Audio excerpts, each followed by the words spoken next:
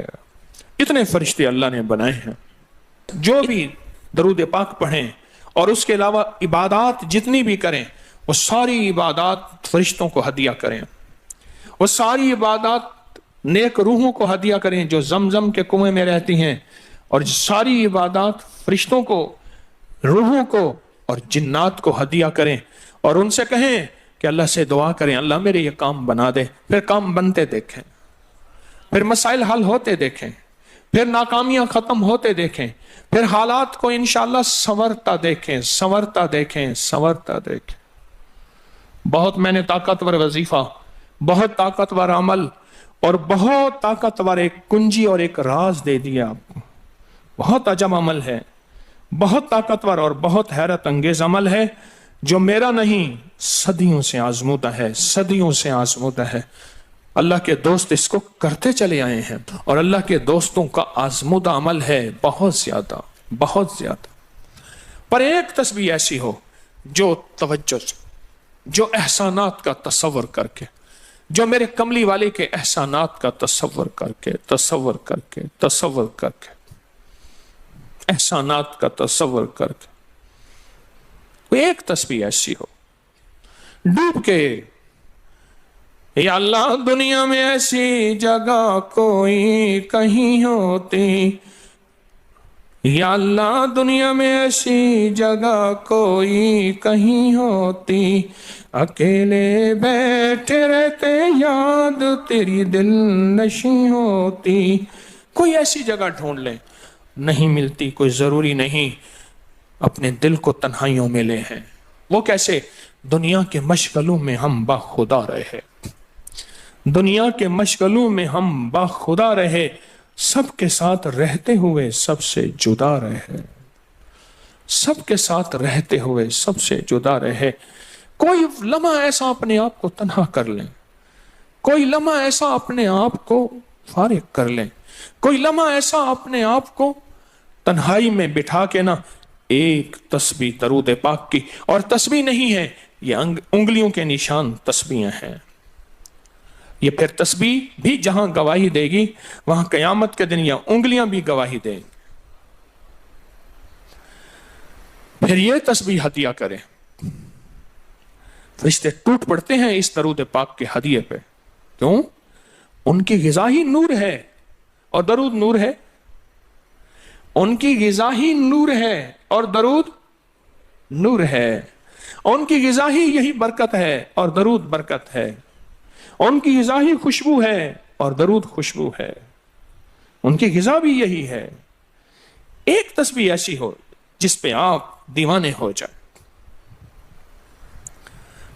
یہاں تک کہ بعض مشاہدات میں یہاں تک کہتے ہیں، دیکھنے والے اہل نظر کہتے ہیں کہ ایک تسبیح جو دھیان والی پڑھی اور فرشتوں کو مسلسل ہدیہ کیا، روحوں کو ہدیہ کیا اور جنات کو ہدیہ کیا، تو کچھ ہی عرصے میں فرشتے جاگتی آنکھوں سے نظر آنا شروع ہو جاتے ہیں، اور روحیں خواب میں آ کے شکریہ ادا کرتی ہیں، اور جنات جاگتی آنکھوں سے، جنات دیکھیں اللہ نے جنات کو اوجھل کر دیا، پردے دے دیے، روحوں کے سامنے پردے دے دیے، فرشتوں کے سامنے پردے دے دیے۔ فرشتے ہیں، میری آنکھ نہیں دیکھ سکتی، ارواح کا نظام، روحوں کا نظام ہے، میری آنکھ نہیں دیکھ سکتی، جنات کا نظام ہے، میری آنکھ نہیں دیکھ سکتی۔